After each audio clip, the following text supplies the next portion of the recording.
সাবেক প্রধানমন্ত্রী ও BNP chairperson Begum Khaleda জিয়ার প্রতি শ্রদ্ধা নিবেদন করেছে সাবেক সেনা কর্মকর্তারা। দুপুরে জিয়া উদ্যানে তার কবরে পুষ্পস্তবক অর্পণ করেন। এ সময় সাবেক সেনা কর্মকর্তারা বলেন, দেশ গড়ার পেছনে বেগম জিয়ার অবদান অবিস্মরণীয়। তার স্মৃতি চারণ করে তারা বলেন, ক্যান্টনমেন্ট বাড়ি থেকে বেগম খালেদা জিয়াকে উচ্ছেদ করাটা ছিল লজ্জাজনক। এর পেছনে জড়িতদের বিচারের আওতায় আনা উচিত বলেও মনে করেন তারা। এ সময় অবসরপ্রাপ্ত মেজর জেনারেল ফজলে এলাহি আকবরের নেতৃত্বে ৩ শতাধিক অবসরপ্রাপ্ত সেনা কর্মকর্তারা উপস্থিত ছিলেন।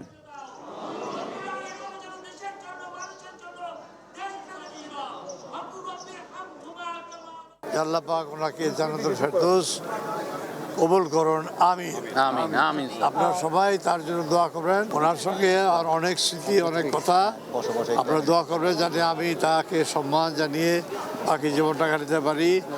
আমরা যারা সশস্ত্র বাহিনীতে আছি, আমাদের মূল মন্ত্র দেশ রক্ষায় আমাদের প্রাণ দেওয়া।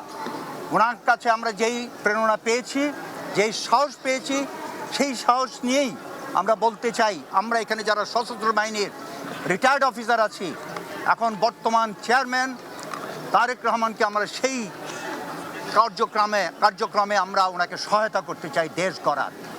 ক্যান্টনমেন্ট থেকে বেগম খালেদা জিয়াকে বিতাড়িত হতে হয়েছে। সো আমরা এই দুঃখ কখনোই ঘোচাতে পারবো না। আমরা সত্যি যদি তাকে ভালোবেসে থাকি, আমাদের এটার একটা প্রতিকার হওয়া উচিত।